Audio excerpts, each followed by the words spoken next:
MySQL और PHP tutorials के चौथे भाग के स्पोकन ट्यूटोरियल में आपका स्वागत है।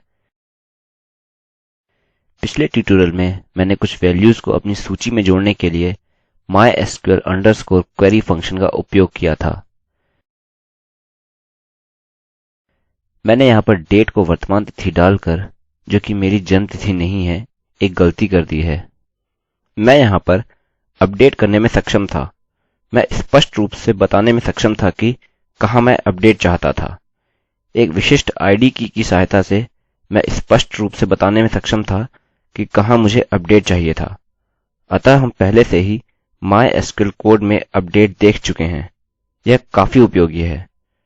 यह क्वेरी और कोड काफी इस्तेमाल किए जाते हैं जब सूची पर कार्य कर रहे हों या यदि आप साधारणतः MySQL पर कार्य कर रहे हों। अगली चीज जो मैं आपको दिखाऊंगा वह है कि कैसे अपनी सूची से डेटा प्राप्त करें और कैसे उसको काफी अच्छे ढंग से दर्शाएं। अतः मैं इस अपडेट डेटा को दर्शाता हूं जिससे हमें पता चले कि यह क्या है।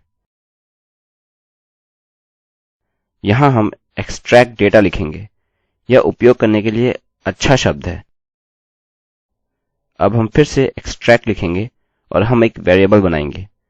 यह फिर से MySQL क्वेरी है और यहाँ पर कुछ कोड है। यह सिंगल लाइन की क्वेरीज को प्रयोग करने की तुलना में कुछ अधिक जटिल है। हम यहाँ पर सिंगल लाइन की क्वेरीज इस्तेमाल कर रहे हैं, किंतु इनको अच्छे से क्रम में दर्शाने के बाद हमारे पास कुछ कोड हो सकते हैं। सर्वप्रथम मैं सूची में एक अन्य अभिलेख बनाऊंगा। अतः हमें इस current date फंक्शन की और आवश्यकता नहीं है। मैं इस राइट को दिखाना चाहता हूँ। चलिए कुछ नए वैल्यू बनाते हैं। मैं काइल हेडेन लिखूंगा और मैं यहाँ जन्म तिथि सेट करता हूँ। यह महीने के लिए है, अतः यह 7 है और चलिए यहाँ 24 लिखते हैं। अतः हमें अब जन्म तिथि मिल गई। अब हमें मेल मिल गया है और फिर हमें काइल हेडेन मिल गया है और हम इसे पुनः अपने डेटाबेस में डाल रहे हैं। चलिए रिफ्रेश करते हैं। यहाँ मैं एक और नई वैल्यू बनाऊंगा।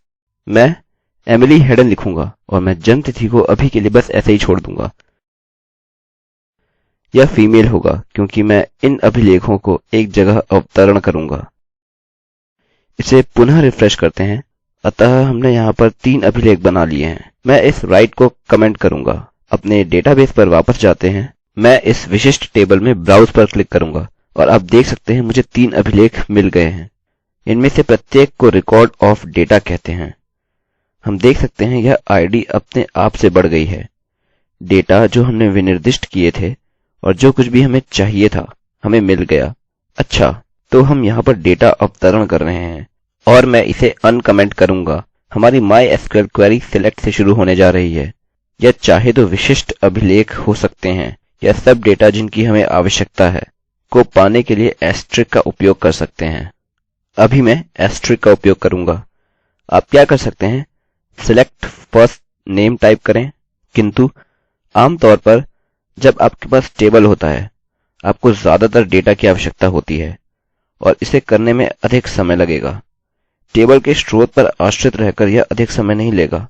अतः आपके पास पहले से ही कुछ अभिलेख या फील्ड्स हैं, किंतु अभी के लिए मैं एस्ट्रिक लिखूंगा जो कि एक स्टार है। हम सिलेक्ट स्टार लिख सकते हैं और फिर हम फ्रॉम लिखते हैं। फिर हम विनिर्दिष्ट टेबल लिखते हैं जो कि पीपल है। यहाँ हम वेयर लिख सकते हैं और आप कैसे उस डेटा को छांट सकते हैं जो आपको चाहिए। अतः मैं लिख सकता हूँ select star from people where first name is equal to Alex. यह क्वेरी केवल एक वैल्यू देगा क्योंकि जब हम इसे यहाँ पर खोलते हैं तो देख सकते हैं कि यहाँ पर एलेक्स में केवल एक ही अभिलेख है। हम एक अन्य अधिक उपयोगी MySQL numRows नामक फंक्शन का उपयोग करके इसे कर सकते हैं और मैं इसे एको कर सकता हूँ।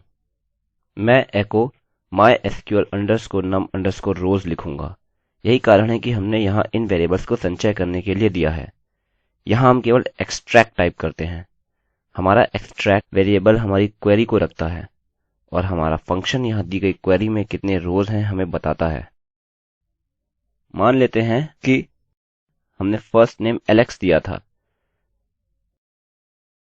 जब हम रिफ्रेश करेंगे तो यह दिखाएगा। हालांकि आपको 1 मिला। चलिए इसको बदलते हैं। चलिए कुछ ऐसा डालते हैं जो इस डेटाबेस में 2 व्यक्तियों के लिए समान हो। यह जेंडर हो सकता है, अतः यह मेल या फीमेल होगा।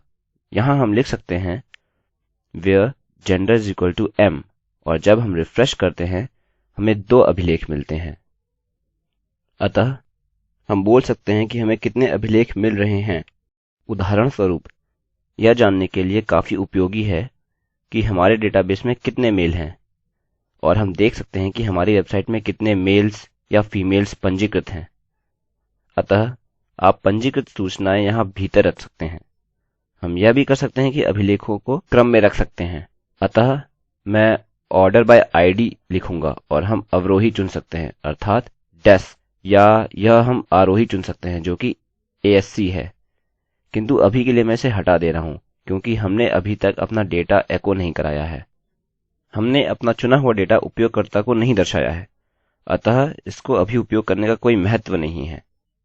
अब मैं यहाँ लिखूंगा select स्टार फ्रॉम पीपल, क्योंकि मैं इस टेबल से पूरा डेटा यहाँ चुनना चाहता हूँ। अतः मैं हेरफेर कर सकता हूँ और उपयोगकर्ता को यह जिस तरह से चाहूँ दिखा सकता हूँ। मैं यहाँ नमरोज नामक कुछ बनाऊंगा।